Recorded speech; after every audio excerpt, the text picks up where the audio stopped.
guys been safe in our listening. So last class, for our last online sessions, we learned the third lesson, magnetism, and we are going to see the magnetism and the magnetic effect of current, isn't it? From that we see the introduction to magnetism.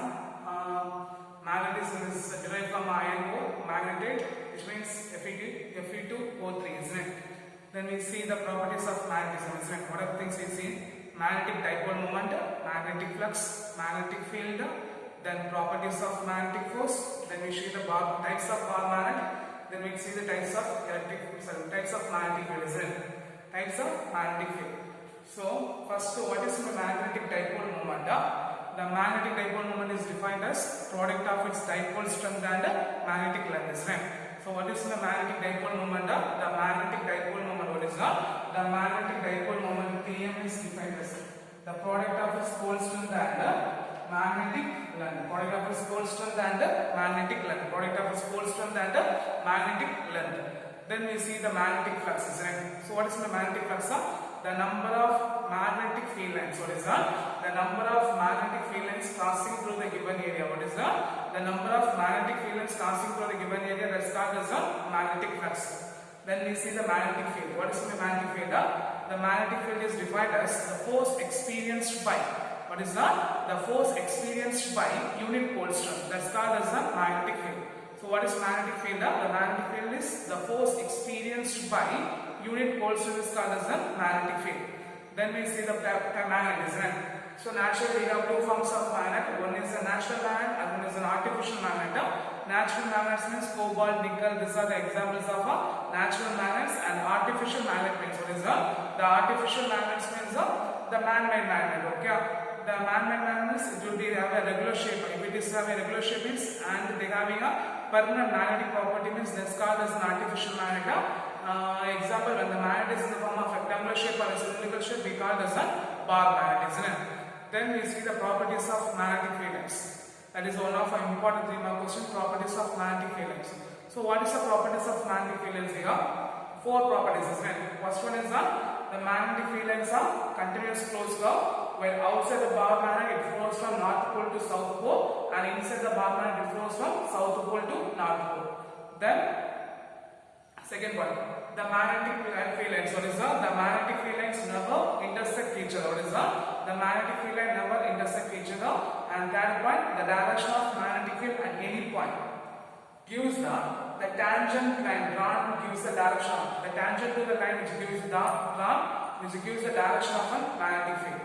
And fourth point, the relative closeness of a magnetic field which gives the magnetic strength, isn't it? The closeness of a magnetic field which gives the magnetic strength. Where the magnetic field lines are close to each other, that point the magnetic field will be maximum. Where the magnetic field lines are apart each other, the point magnetic field strength will be minimum. Okay, these are the parts we have learned in the last sessions. And then these are the types of magnetic field. What are types of magnetic field we have? We have 2 forms of magnetic field. One is a uniform magnetic field, and another one is a non-uniform magnetic field. Uniform magnetic field means they having a same magnitude and the same direction, and it is non-uniform magnetic field means they having a different magnitude and different direction, or same direction and the different magnitude. Okay, clear? And today's sessions we are going to see the Coulomb's inverse formula and the magnetic field at a point along the axial line. Okay, today we are going to see the Coulomb's inverse formula and the magnetic field at a point along the axial line. So first, Coulomb's inverse formula. I hope already we learned the Coulomb's law in electrostatics, isn't it? First lesson we learned Coulomb's law in electrostatics. What are the things we learned there?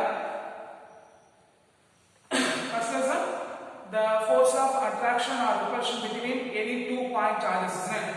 The force of attraction or repulsion between any 2 point charges is defined as, what is that? The force of attraction or repulsion between any 2 point charges is defined as product of their charges and inversely proportional to square of a distance between them, isn't it? So what we get? F is equal to K into Q1 Q2 by R square, and the value of K is equal to 1 by 4 by epsilon 0. It is called as a constant, and epsilon 0 is called as a permeability in free space. So if you substitute the value, is what we get? F is equal to 1 by 4 by epsilon 0 Q1 Q2 by R square along with R square. Okay, we will learn the first lesson. So what is first lesson? We learn the Coulomb's law in electrostatics. from the Coulomb's law, let us students what the point we say is that the force will be directly proportional to product of their charges and inversely proportional to square of the distance between them, isn't it? So here for a parallelism we have a Coulomb's inverse square line magnetism. Okay, what is that? The Coulomb's inverse square line magnetism. We take a 2 bar band. Okay, we take a 2 bar band. Each bar band having a north side. South pole, north pole, south pole, north pole. And having a pole strength, each of having a pole strength QM, okay? Because each pole having the same pole strength. If it is a bar band means now, each pole having the same pole strength, which will be QM. So, when the north pole of a, when the south pole of a bar band A is moved towards the south pole of a B bar band. Otherwise, the north pole of a bar magnet is moved towards the north pole of a B magnet. Means what's supposed to experience? We know like force always repel each other, isn't it? So they experiencing a repulsive force. So the south pole of a bar magnet is moved towards the south pole of a B bar magnet. Otherwise, the north pole of a bar magnet A is moved towards the north pole of a bar magnet B means they experience the they experiencing a repulsive force. At the same time, the north pole of a bar magnet move towards the south pole. Otherwise, the south pole of a bar magnet move towards the north pole means they experiencing a attractive force. They experiencing a attractive force because we know that the like charges always repel each other, unlike charges always attract each other. Similarly, the like poles always repel each other, the unlike poles always attract each other. So when the two bar magnets move close to each other means either they repel each other or they attract each other, isn't it? So there is a force will be developed between the two bar magnets, isn't it? Even when the like poles are moved towards each other means they experiencing a repulsive force. When the unlike poles will be moved towards means they experiencing a attractive force. So when the two poles are moving each other means they experiencing a force. The force they experiencing a either be attractive force or either be a repulsive force, isn't it? So the Coulomb from the Coulomb states that what is that? From the Coulomb's inverse formula states that Coulomb's inverse formula states that what is that? The Coulomb's inverse formula states that the force of attraction or repulsion between the two bar magnet. What is that? The force of attraction or repulsion between the two bar magnet is directly proportional to. What is that? Is directly proportional to product of their pole strength. Is directly proportional to product of their pole strength. Because pole strength of bar magnet A, pole strength of bar magnet B. So the force of attraction between force of attraction or repulsion between the two bar magnet is directly proportional to product of their pole strength. Is directly proportional to product of their pole strength, which will be inversely proportional to square of a distance between them. Which will be inversely proportional to square of a distance between them. So what is Coulomb's inverse formula states that? The Coulomb's inverse formula states that the force of attraction or repulsion between the two bar magnet. The force of attraction or repulsion between the two bar magnet is directly proportional to product of their pole strength, which will be inversely proportional to square of a distance between them. Which will be inversely proportional to square of a distance between them. When the proportion comes to equal, we make a constant K into QME into QMB divided by R square. Here, the value of K is equal to mu 0 by 4 pi. The value of K is equal to mu 0 by 4 pi. Okay? The value of mu 0 is equal to mu 0 by 4 pi, which will be approximately equal to 10 power minus 7 100 per meter. Okay? So if we substitute the value of K, then is what we get? F is equal to what is that? F is equal to mu 0 by 4 pi. Mu 0 by 4 pi into Q pole strength of bar magnet A, pole strength of bar magnet B divided by R square. If you write the vector form, here you write the unit vector. Okay. So what is the question is state Coulomb's inverse formula? What's the finding of right? The Coulomb's inverse formula states that the force may be attraction or repulsion. The force of attraction or repulsion between the 2 point charges. What is that? The force of attraction or repulsion between the 2 point charges is directly proportional to product of their Polston, which will be inversely proportional to square of the distance between them. So F vector is equal to mu 0 by 4 pi QMA into QMB divided by R square into I cap. Clear? Understand, isn't it? The next one is one of our important 5 mark questions, because for this lesson, for third lesson, this will be a first 5 mark questions. Okay.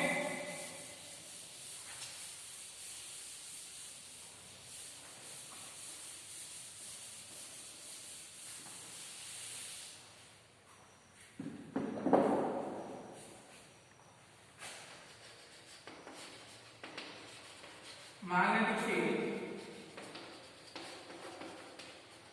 at a point along the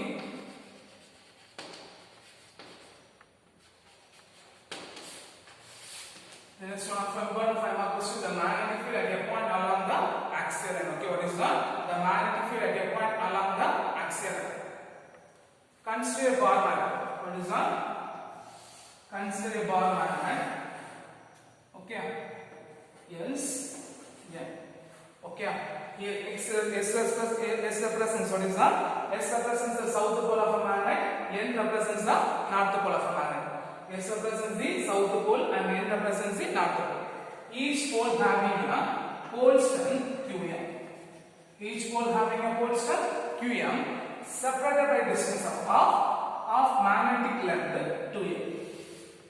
Of magnetic length 2m. So what's the point? Consider a bar magnet S1. S represents the south pole of a magnet, N represents the north pole of a magnet. Each pole represents each pole having a Polston QM of a bar magnetic length 2m. Okay, let C be the point. Let C be the point at a distance r from the. What is that? At a distance r from the midpoint of. Okay, what is the point? Let C be the point. What is that? Let C be the point at a distance r from the midpoint of O along the axial line. Along the axial line. Okay. So what's that point? Let C be the point at a distance r from the midpoint O along the axial line. Okay. Having a Polston of having a 1 unit of north Polston. Having a 1 unit of north Polston. So here what's the Polston is there? North Polston is there. Okay, clear? Now, so say what about S is there? Consider a bar magnet SN. S represents the south pole of a magnet. N represents the north pole of magnet. Let C be the point at a distance r from the midpoint O. Let C be the point at a distance r from the midpoint O, having a 1 unit of north Polston. Having a 1 unit of north Polston. So, when north, they experiencing a attractive force. The north is here, when the south to north is experiencing a repulsive force, isn't it? So, right here distance from here to here. The total distance is r. This will be n. So, if you subtract means r minus n. Okay, from here to there is n. What we get? Here to here r, here to here l. So the total distance will be r plus l. Clear? Get all of this? So first, we are going to look at the force of attraction between the north pole of bar magnet and the unit north Polston, and second one is the force of repulsion between the south pole of bar magnet and the unit Polston. Then we are adding total magnet. We are going to find the total magnetic field. Okay, clear? So first, the force of attraction between the force of attraction between the north pole of a bar magnet and the unit north Polston. Unit north Polston. So what we get? F of n vector is equal to mu 0 by 4 pi. What is that? Mu 0 by 4 pi into here the Polston is QM, is it? Polston is QM into unit Polston. So 1 divided by from here to here r minus l the whole square. r minus l the whole square. Write vector form. This will be a positive I cap. This will be a positive I cap. So what we get that f n vector is equal to mu 0 by 4 pi qm divided by r minus l the whole square into I cap. R minus l the whole square into I cap. This will be equation number 1. Okay, clear? Then second one. From the force of attraction, isn't it? First one is the north pole to north pole, isn't it? So they are experiencing a repulsive force. Okay, sir. Here the force of repulsion between what is that? The force of repulsion between the north pole of a bar magnet and the unit north pole cylinder. So from here to here, so f of n vector is equal to mu 0 by 4 pi into qm into unit pole 1 divided by r minus l the whole square into I cap. So f n vector is equal to mu 0 by 4 pi into qm by r minus l the whole square into I cap. That will be equation number 1. Then second, force of attraction between what is that?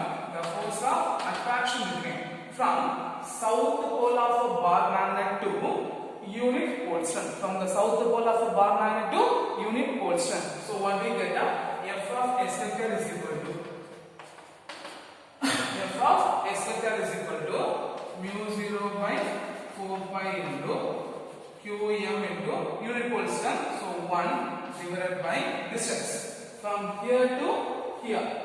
Here to here r plus l. So r plus l. So what we get r plus l the whole square into minus I cap. Here why it is minus I cap means if you take axis of between the 0 means this will be a positive I axis, this will be a negative I axis. So here we take as a minus I cap. Otherwise you have tried if it is attractive force means that should be represented by minus. What is not? If it is attractive force means what is your? If it is attractive force means that should be represented by minus. Okay.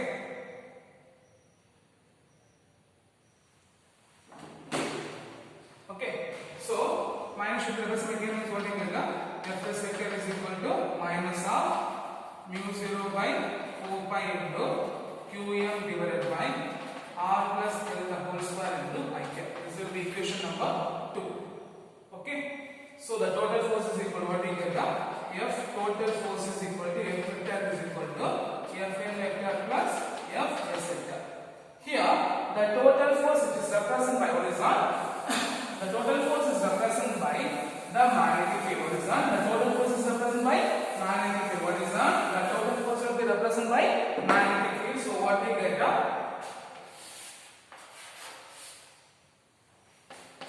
F total is represented by magnetic field B vector. So the B vector will be substituted again is what we get? B vector is equal to F of n vector plus F of s vector. So we are going to substitute the down. Okay. So we substitute the means what we get? Mu 0 by 4 pi into qm by r minus l the whole square into I cap plus minus. Okay. Here what is the minus mu 0 by 4 pi qm by r plus s square. Mu 0 by 4 pi into qm divided by r plus l the whole square into I cap. From this term, plus into minus, minus. Then what are the terms will be common? It should be taken outside. Okay. So take as mu 0 by 4 pi qm by r minus l the whole square into I cap plus into minus, minus. Isn't it? Plus into minus, minus. So what we get? Minus mu 0 by 4 pi qm by r plus l the whole square into I cap. Okay. Now we take a common term. What is this? Mu 0 by 4 pi is a common term. Qm common. I cap also common. So you take also this what you get? Mu 0 into qm by 4 pi 1 by r minus l the whole square minus 1 by r plus l the whole square into n cap. Okay. Now already we learned in first lesson. What are you going to do there? We take a LCM. Then cross term should be multiplied. Then we are exponent by a plus b the whole square formula, a minus b the whole square formula, and a square minus b square formula. Then we are going to substitute, isn't it? So substitute means what we get? Mu 0 by 4 4 pi qm into here r plus l the whole square minus r minus l the whole square. We take a cross multiply LCM divided by r minus l the whole square into r plus l the whole square to okay. Now we are going to expand the term. What is that? We are going to expand the term. So if we are going to expand the term, means what we get? Mu 0 by 4 pi qm. This will be expanded by a plus b the whole square formula. This will be expanded by a minus b the whole square formula. So what we get? R square plus L square plus 2RL minus. This will be expanded by a minus b the whole square formula. What is a minus b the whole square formula? A square plus b square minus 2ab is it, right? R square plus L square minus 2RL divided by here a plus b, a minus b into a plus b. So what we can write? A square minus b square. So what we get? R square minus L square the whole square. Okay.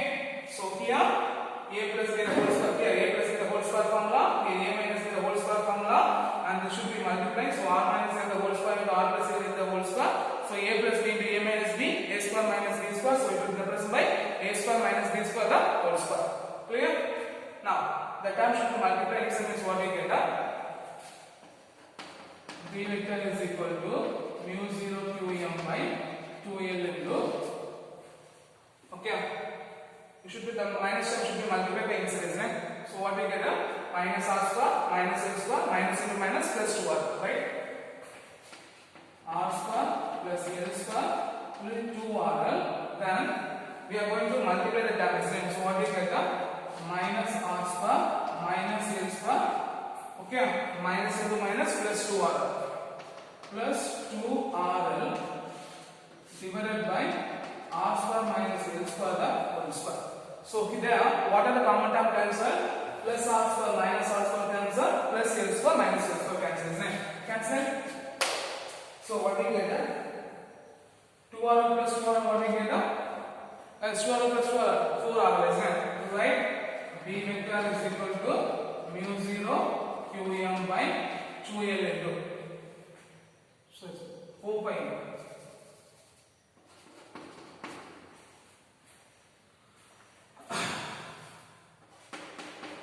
So what we get? 4RL by R square minus L square the whole square. Okay.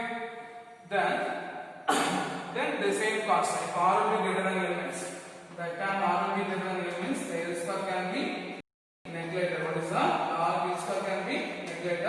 If the L square will be neglected means what we get? 2 into 2 R power 4. So right, B vector is equal to mu 0 into qm by 4 pi into 4 pi into what we get? 4RL by R power 4. It will be 1, it will be 3, and the 4 can be split by what is that? The 4 can be split by 2 into 2, isn't it? So we write this what we get? B vector is equal to mu 0 qm into okay 4L divided by 4 pi into R cube into I curve. Now we have to split the 4 into 2 into 2, isn't it? Because you know 2 into 2 is equal to 4. If you split the term, what we get? B vector is equal to mu 0, that is 2 mu 0 into qm into 2l I cap by 4 pi into R cube. So guys, what is the qm into 2l? Guys, what is the qm into 2l? qm into 2l I cap is equal to the dipole moment Pm vector. The dipole moment Pm vector. The magnetic dipole moment Pm vector. So if you substitute this expression means what we get? B vector is equal to mu 0 by 4 pi into mu 0 by 4 pi 1 2 is there. So what we get? 2 Pm vector divided by R cube. This is the expression for magnetic field at a point. What is that? This will be expression for the magnetic field at a point along the axial line. This is the expression for the magnetic field at a point along the axial line. Okay? Clear? So what are the points you have to say here? The first point, we take a bar magnet, consider bar magnet Sn having a S represents the south pole of a bar magnet, N represents the north pole of a bar magnet. Now, Each bar magnet having a pole strength. What is that? Each bar magnet having a pole strength Qm. Then let me see be the point at a distance r from the point. What is that? Let me see be the point at a distance r from the midpoint O. Okay, having a unit north pole strength. Having a unit north pole strength. Now, the force of repulsion between the south pole of the bar magnet. Assuming this is the north pole, this will be south to north. This will be a point C. Distance r. So here north pole is there, isn't it? 1 unit of north pole. So north means repulsion, north south means attraction, isn't it? So right, the force of repulsion between the north pole of a bar magnet and unit north pole strength is equal to F of n vector is equal to mu 0 by 4 pi Qm into 1 divided by, because 1 unit of north pole strength, so 1 divided by r minus l the whole square into I cap. So what we get is F of n vector is equal to mu 0 by 4 pi into Qm by r minus l the whole square into I cap. Here r minus here which is represents what is the r minus l which is represents the distance between the north pole of a bar magnet to unit north pole strength. North pole of a bar magnet to unit north pole strength. So what we get then the force of attraction between the south pole of a bar magnet to unit north pole strength. F of s is equal to mu 0 by 4 pi into Qm into 1 by r plus l the whole square. So what we get F of s is equal to minus of mu 0 by 5. Why it is minus? Either attractive force will represent the minus, otherwise you can say is that if you have to split the term, this will be a positive item, this will be a negative item, so it will represent the minus item. So minus of mu 0 by 4 pi Qm by r plus l square into I cap. So the total force is equal to F of n vector plus F of s vector. Here the total force will be represented by the magnetic field, so F total is equal to B vector. So the B vector is equal to F of n vector plus F of s vector. Then we are going to substitute both the term. Then plus into minus. Then the common term should be taken out. Since what the common term is there, mu 0 into Qm by 4 pi into I cap. So mu 0 by Qm divided by 4 pi into 1 by r minus l the whole square minus 1 by r plus l the whole square into I cap. Then we take LCM, cross multiplication, r plus l the whole square minus r minus l the whole square divided by r minus l the whole square into r plus l the whole square. Then we expand the term by using the formula a plus b the whole square and a minus b the whole square. So a plus b the whole square minus a minus b the whole square. So r square plus l square minus plus 2rl minus r square plus l square minus 2rl divided by r square minus l square the whole square. Then the minus term should be multiplied, means what we get minus r square minus l square minus 2 minus plus 2r. So minus r square minus r square plus l square minus l square cancel, 2r plus 2r 4r. Okay, then we can if a point C is far away from the bar magnet means what is that? If a point C is far away from the bar magnet, so the distance r will be greater than l, so the l square can be neglected. So if the time l square can be neglected, means what we get? B vector is equal to mu 0 Qm by 4 pi into 4r divided by r power 4. So r will be cancelled, it will be q. Then we split the 4 into what is that? We split the 4 term 4 into 2 into 2. So mu 0 by Qm by 4l divided by 4 pi into r cube. That 4 will be split. So 1 2 is there here. 2 into mu 0 Qm into 2l I cap divided by 4 pi into r cube. So we know that Qm into 2l is the dipole moment, because we know that what is my magnetic dipole moment? The magnetic dipole moment is defined as product of its pole strength and the magnetic length, isn't it? So Qm into 2l I cap is Pm vector. So the substitution is what we get. B vector is equal to mu 0 by 4 pi into 2 Pm vector by r cube. Okay, this is the expression for the magnetic field at a point along the axial line. Okay, clear? So today's sessions, what are the questions we learned? We learned one 3-mark questions and one 5-mark questions. Both are very important questions. One is the state Coulomb's inverse square law. What is state Coulomb's inverse square law? The force of attraction and repulsion between the two pole strengths will be directly proportional to product of the pole strength, and which will be inversely proportional to square of the distance between them. The next one is one of our important 5-mark question. For third lesson, this will be a first priority 5-mark question. What's the question? The magnetic field at a point along the axial line. Okay. So I hope you should be learned very clear. This will be one of our important 5-mark questions. Okay. And you should learn all the other 2-mark questions in the previous class we taken. Okay. Clear? And you should be finished the first and second lesson very clear. And for next week we have a home test, isn't it? For the home test, you should be learned very clear. We are going to learn. You guys are going to learn the first lesson. First lesson, what are the questions we taken or whatever part we finished, that part you should be learned very clear. I think almost we finished all the portions, right? So thank you guys, you should be learned very clear, okay? Thank you.